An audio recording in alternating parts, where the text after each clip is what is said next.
11년 만에 소득 격차가 최대로 벌어진 가운데 세금과 건강보험료 등 의무적 비용이 처음으로 월 평균 100만 원을 넘어섰습니다.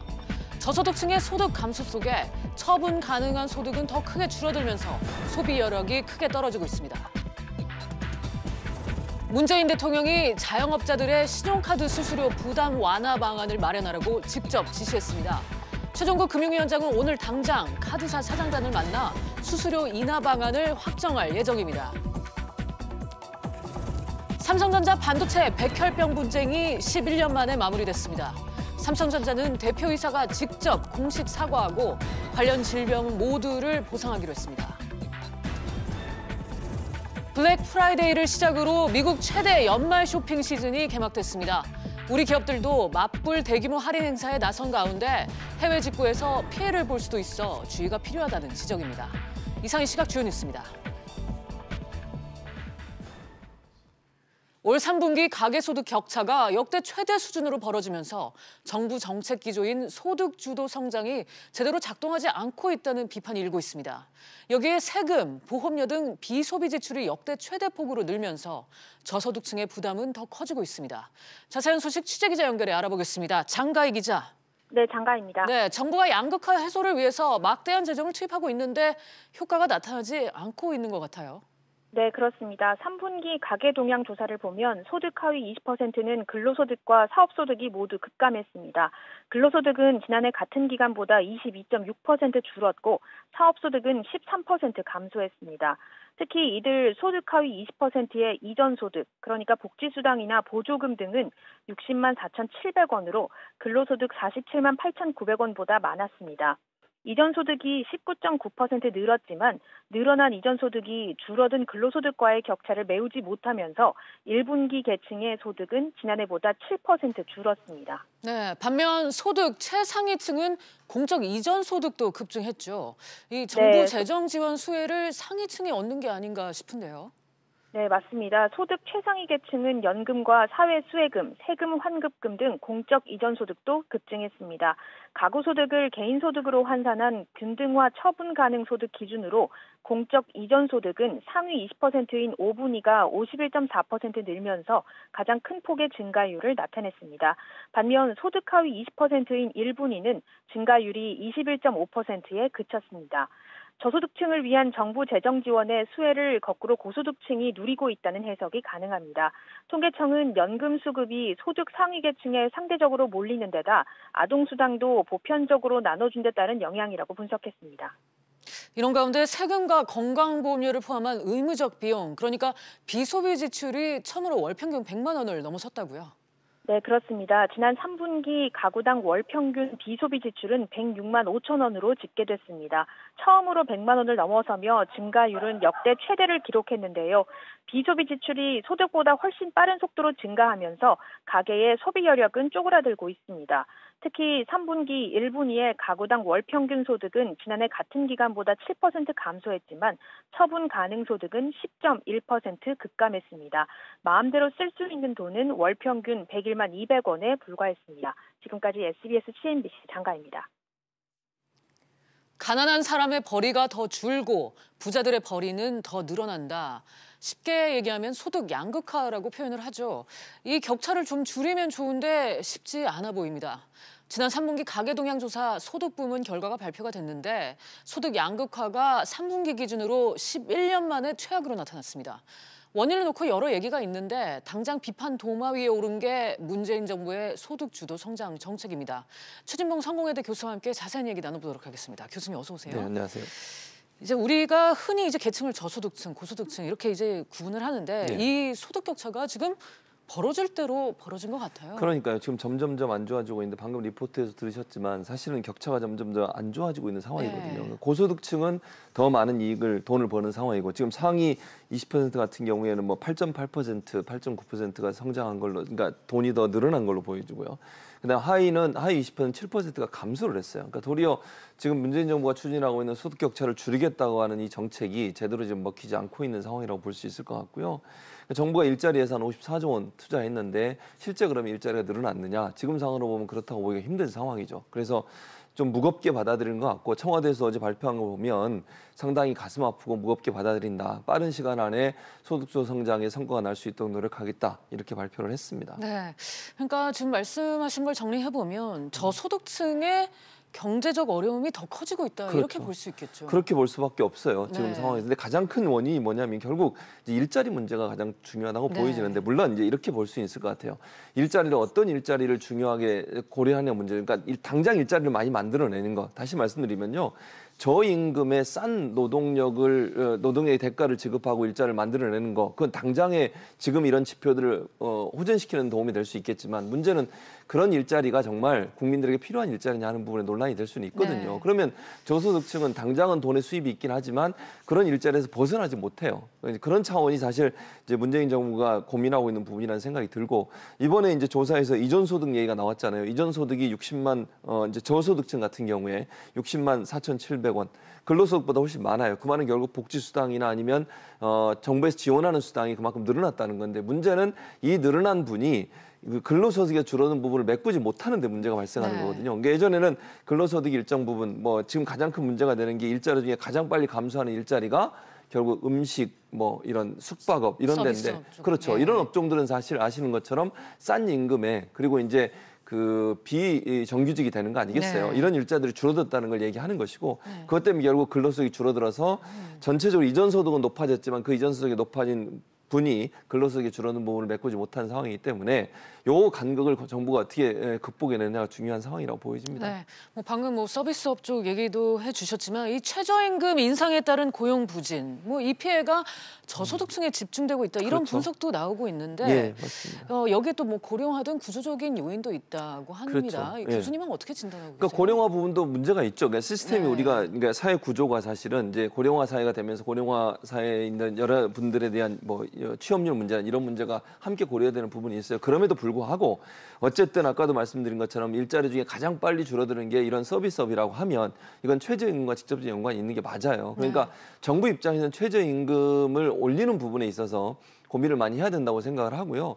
그러나 이제 아까도 제가 말씀을 드렸지만 그렇다고 해서 이런 나쁜 일자리를 계속 유지하는 것이 정말 좋은 거냐 하는 부분은 좀 고민을 해봐야 돼요. 그래서 요걸 어떻게 잘 균형을 맞추느냐가 중요한데 이 과도기를 어떻게 잘 넘어가느냐가 정부가 풀어야 될 문제라고 생각이 됩니다. 일방적으로 예를 들면 이런 서비스업의 일자리를 지키기 위해서 그러면 저임금의 과노동에 시달리는 이런 상황을 그대로 놓고 가자고 하는 것은 저소득층을 지속적으로 이 저소득층의 자리에서 빠져나오지 못하게 만드는 요인이 되기 때문에 그 부분도 함께 고민하면서 문제를 풀어나가야 된다는 생각이 듭니다. 네, 한편 이번 통계청 결과를 놓고 기재부에서 다른 해석을 내놓고 있어서 또 논란이 되고 있습니다.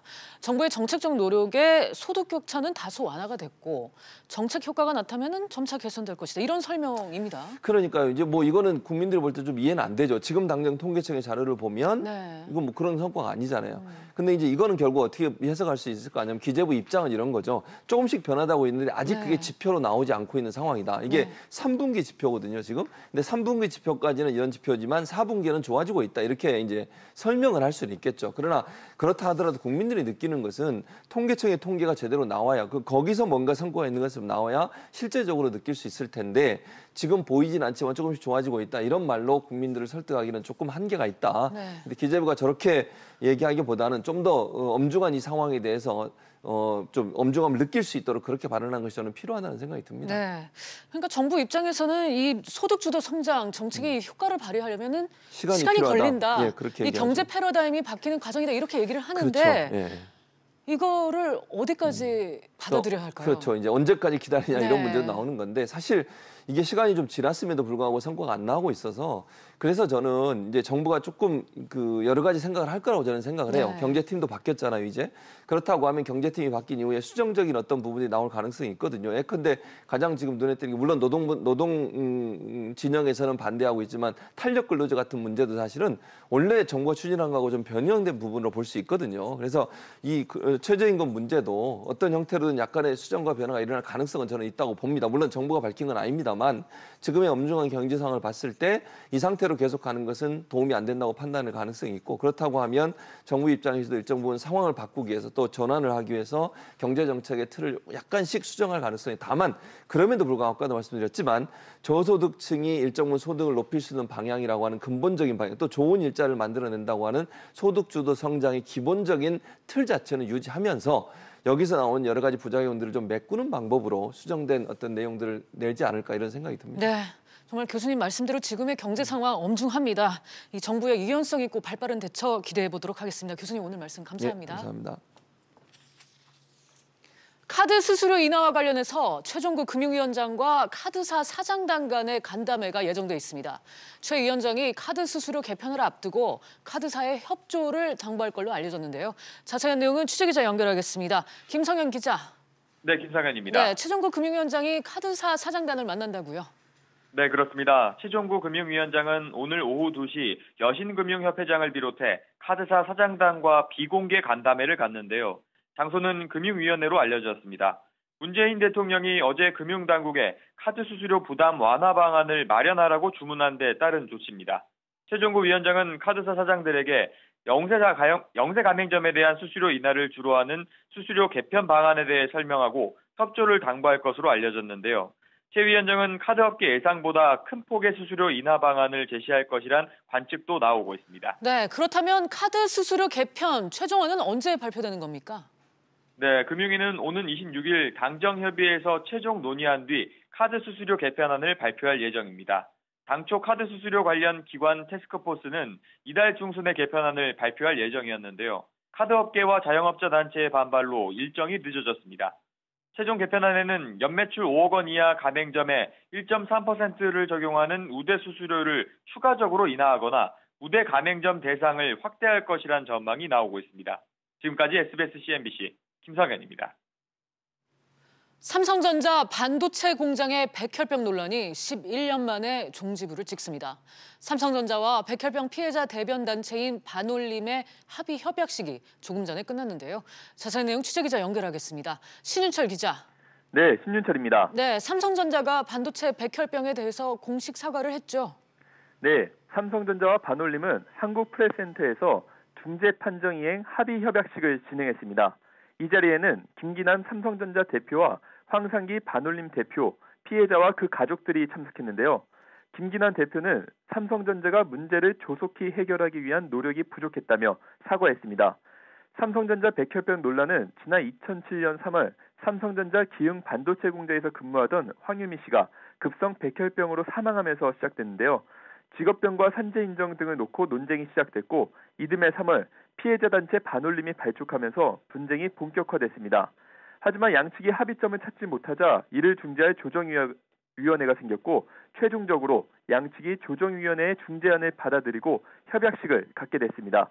11년 끌었던 분쟁은 종지부를 찍게 된 건데요. 피해자 황유미 씨의 아버지이자 반올림 대표 황상기 씨는 삼성전자의 사과가 충분한 건 아니지만 받아들이겠다고 답했습니다. 네, 많이 늦었지만 지금이라도 다행인 것 같습니다. 이제 어떤 절차들이 남았습니까? 네, 이제 합의안에 따라 피해자에게 지원 보상을 집행하는 과정이 남았습니다. 중재안에 따르면 삼성전자의 반도체와 LCD 공장에서 1년 이상 근무한 직원 중 관련 질병을 얻은 전원에게 보상을 해야 합니다. 피해자 보상 업무는 법무법인 지평과 지원보상위원회가 맡게 됐는데요. 삼성전자와 지평은 조속한 시일 내에 지원 보상을 위한 업무 협약을 맺고 올해 안에 지원 보상을 시작할 예정입니다. 지금까지 SBS CNBC 신윤철입니다. 공정위의 전석 고발권을 일부 폐지하고 총수 일가 일감 몰아주기 규제를 강화하는 공정거래법 전면 개편안이 다음 주 국회에 제출됩니다. 하지만 경영활동이 위축된다며 재계가 개편안을 반대해 국회 통과에서 난항이 예상됩니다. 미국의 최대 쇼핑 시즌이죠. 블랙 프라이데이가 하루 앞으로 다가왔습니다. 국내 해외 직구족들도 단단히 벼르고 있는 행사이기도 한데요. 요즘 미국 경제가 워낙 좋은 덕분에 올해 연말 쇼핑 시즌엔 사상 최대 규모의 매출이 나올 걸로 기대되고 있습니다. 보도국 연결해 자세한 얘기 들어보겠습니다. 임정윤 기자. 보도국입니다. 네, 블랙 프라이데이 시즌에 미국 사람들이 쇼핑을 가장 많이 한다고요? 그렇습니다. 통계적으로만 봐도 그런데요. 미국 사람들은 블랙 프라이데이가 있는 11월 그리고 크리스마스가 있는 12월 이 단 2달 동안에 연간 쓰는 돈의 20%를 씁니다. 이 미국 기업들도 그래서 이 두 달 동안에 1년 중에서 가장 큰 폭의 할인 행사를 이제 진행을 하는데요. 올해는 미국 경제가 호황인 탓에 이 기간 동안 소비 지출이 7,200억 달러, 우리 돈으로 810조 원을 넘어서서 역대 최대 규모를 기록할 것으로 기대가 좀 되고 있습니다. 네, 이제는 우리나라 소비자들도 해외 직구를 통해서 많이들 이용하잖아요. 그렇죠. 우리 소비자들의 해외 직구 열풍의 진원지도 사실은 이 블랙 프라이데이라고 보면은 틀린 말이 아닙니다. 하도 이맘때가 되면 국내 소비자들이 돈을 안 쓰니까 최근에는 우리 유통업체들이 대대적인 맞불 할인전을 11월 달 들어서 벌이고 있습니다. 할인율도 지난 10월에 있었던 정부 주도의 코리아 세일 페스타보다도 훨씬 더 높고요. 제품도 다양하게 준비를 해서 국내 소비자들이 굳이 해외 직구를 하지 않아도 저렴한 가격에 비슷한 물건을 구입할 수 있도록 하겠다는 전략을 펼치고 있습니다. 지금까지 보도국에서 전해드렸습니다. 정부와 여당이 노사 상생의 모델로 추진해온 광주형 일자리가 무산될 위기에 놓였습니다. 광주시와 노조 그리고 현대차의 합의가 미뤄지고 있기 때문인데요. 이런 가운데 아예 군산 등 다른 지역에 공장을 짓는 것도 고려해야 한다는 얘기가 나오고 있습니다. 자세한 내용 취재기자 연결해 알아보겠습니다. 최나리 기자. 네, 최나리입니다. 네, 더불어민주당 홍영표 원내대표가 지역 변경 가능성에 대해 언급했다고요? 네, 홍영표 원내대표는 어제 오후 국회에서 열린 정책조정회의를 마치고 기자들과 만나 광주에서 합의가 안 되면 다른 곳, 원하는 데서 해야 될 것이라며 군산을 언급했습니다. 이원욱 제3정책조정위원장도 합의점을 못 찾으면 군산 등 제3의 대안을 모색하거나 공무형으로 전환하는 방식도 고민해야 한다고 말했습니다. 국회 예산 처리 시한이 다음 달 2일로 열흘도 남지 않았기 때문에 빠른 결단을 촉구한 걸로 보여집니다. 홍 원내대표는 만약 광주에서 못해서 실패한다면 심각한 상황으로 보고 있다면서 더 늦출 수 없다고 강조했습니다. 네, 이게 협상 압박용일까요? 아니면 진짜 옮길 가능성이 있다고 봐야 하나요? 우선 사업 무산을 막기 위해 지자체와 노조에 한발 양보를 요청한 것으로 풀이됩니다. 이원욱 의원은 특히 광주형 일자리 논의에 기업이 배제된 점을 지적했는데요. 이 의원은 최근 광주형 일자리의 진행 모습을 보면 기업은 빠져있고 노동만 부각되는 것 같아 우려된다고 밝혔습니다. 지난 13일 광주시와 한국노총 광주본부 간에 이뤄진 근로조건 합의에는 노동시간이나 연봉 등이 기존과 달리 현대차의 불리한 조건으로 바뀌었습니다. 따라서 여당 측은 당초 취지대로 노동자와 기업이 윈윈할 수 있는 협상을 해달라고 목소리를 높이는 상황입니다. 지금까지 SBS CNBC 최나리입니다. 현대차 자동차 그룹의 IT 서비스 계열사가 내년 초 유가증권 상장을 추진합니다. IT 사업 경쟁력 강화는 물론이고 그동안 지연된 그룹 지배구조 개편 포석이라는 분석도 나옵니다. 자세한 얘기 취재기자 연결해 알아보겠습니다. 안지혜 기자. 네, 보도국입니다. 네, 현대차 그룹의 IT 계열사가 상장을 추진한다고요? 그렇습니다. 바로 현대차 그룹의 정보기술 계열사 현대오토에버입니다. 내년 초 유가증권 시장 상장을 목표로 어제 상장 예비 심사를 신청했습니다. 회사 측은 이번 상장을 통해 디지털 기술 경쟁력 강화 등 연구개발 비용을 마련할 계획입니다. 현대오토에버는 2000년 설립 이후 차량 보안과 지능형 교통 시스템 등 소프트웨어를 개발해 왔습니다. 최근에는 기존 기업 IT 영역에 제한됐던 보안 분야를 커넥티드카와 스마트홈으로까지 넓히는 데 주력하고 있습니다. 지분의 90% 이상을 현대자동차와 정의선 수석부회장 등 특수관계자가 보유하고 있습니다. 네, 이번 상장으로 그룹 지배구조 개편에 다시 속도가 붙을 거란 전망도 나오던데요. 네, 업계에서는 현대차 그룹이 지배구조 개편에 다시 시동을 걸었다는 분석도 나오고 있습니다. 하지만 조달 금액이 현실적으로 적은 데다 연내 지배구조 개편 마무리가 어려운 상황입니다. 이번 상장은 정 부회장의 자금 확보 차원에서는 도움이 될 거란 해석이 나오고 있습니다. 현대차 그룹은 앞서 현대모비스와 현대글로비스 분할, 합병을 시작으로 지배구조를 단순화하는 개편안을 내놨습니다. 이를 통해 순환출자와 일감 몰아주기 등 국내 규제를 해소할 방침이었는데요. 하지만 헤지펀드 엘리엇의 공세와 또 국내외 의결권 자문사가 반대하면서 지난 5월 결국 무산된 바 있습니다. SBS CNBC 안지혜입니다. 이번 달부터 소득과 재산 변동이 반영되면서 건강보험 지역가입자 보험료가 월 평균 7,626원, 9.4% 오릅니다. 다만 가입자 중 소득과 재산이 증가한 35%만 보험료가 오르고 나머지는 변동 없거나 내립니다. 보건복지부가 2016년 OECD 의료비 가계 직접 부담 비중을 분석한 결과 우리나라는 33%로 OECD 국가 중 4번째로 컸습니다. 복지부는 건강보험이 적용되지 않는 비급여 진료 항목이 많았고 급여 항목의 본인 부담률이 최고 60%에 달하기 때문이라고 분석했습니다. 다이어트에 효과가 있다고 광고하는 제품 판매가 늘고 있는데요. 최근에는 곤약 젤리와 몸에 붙이는 다이어트 패치가 인기를 끌고 있습니다. 그런데 이들 가운데 일부 제품은 전혀 효과가 없고 오히려 부작용까지 있는 걸로 드러났습니다. 취재기자 연결해 자세한 내용 알아보겠습니다. 이광호 기자. 네, 이광호입니다. 네, 제품들에 무슨 문제가 있습니까? 네, 먼저 곤약 젤리의 경우에는 허위 과장 광고가 많았습니다. 식품의약품안전처가 시중에 판매되는 곤약 젤리 146개 제품을 조사한 결과 50개가 검증되지 않은 효능을 광고하고 있는 것으로 밝혀졌습니다. 이들 제품은 다이어트나 체중 감량, 기억력 개선과 아토피, 심지어는 골다공증에 효과가 있다며 광고를 했던 것으로 조사됐습니다. 실제 이들 제품의 곤약 함량은 대부분 0.5g 미만으로 콜레스테롤 개선 등 효능을 볼 수 있는 곤약 식이섬유 섭취량인 2.7g에서 17g에 한참 못 미치는 것으로 나타났습니다. 그리고 다이어트 패치는 뭐가 문제인가요? 네, 다이어트 패치는 몸에 붙이기만 해도 다이어트에 효능이 있다고 광고되는 제품인데요. 의약품이 아닌 공산품으로 분류됐는데도 마치 의약품인 것처럼 인식될 수 있는 광고를 하고 있어서 문제가 됐습니다. 한국소비자원이 15개 제품을 조사했는데 모두 다이어트나 지방 분해에 효과가 있다고 광고하거나 셀룰라이트, 붓기 등 피부와 관련된 의학적 효능을 강조하고 있었습니다. 이 같은 내용은 광고나 제품 표시에 사용해서는 안 되는 문구입니다. 특히 심각한 건 부작용인데요. 2015년부터 3년간 접수된 피해 사례가 총 25건인데 발진과 가려움 등 피부 손상이 많았고요. 화상을 입은 경우도 3건 있었습니다. 그런데 이 같은 부작용에도 불구하고 10개의 제품에는 증상이 발생해도 냉찜질 등 자가조치 후에 계속 사용해도 된다는 그런 권장 내용이 표시되어 있는 것으로 확인됐습니다. 지금까지 보도국에서 전해드렸습니다. 라돈 침대 사태 재발을 막기 위해 천연 방사성 원료 사용을 제한하는 안전 강화 대책을 정부가 발표했습니다. 침대 등 피부가 닿는 제품에는 천연 방사성 원료 물질을 사용할 수 없고 음이온이 건강에 좋다는 광고도 금지됩니다. 양승태 전 대법원장의 사법행정권 남용에 관여했다는 의혹을 받는 고영한 전 대법관이 오늘 오전 검찰에 출석했습니다. 검찰은 고 전 대법관이 부산 법조비리 사건 무마와 정은호 게이트 수사 기밀 유출에 관여했는지 조사할 방침입니다.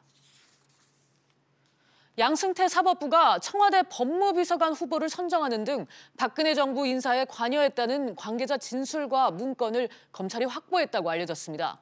검찰은 법원 행정처와 청와대 사이에 재판 개입 등 유착 관계가 지속되면서 인사권까지 공유했다고 보고 있습니다.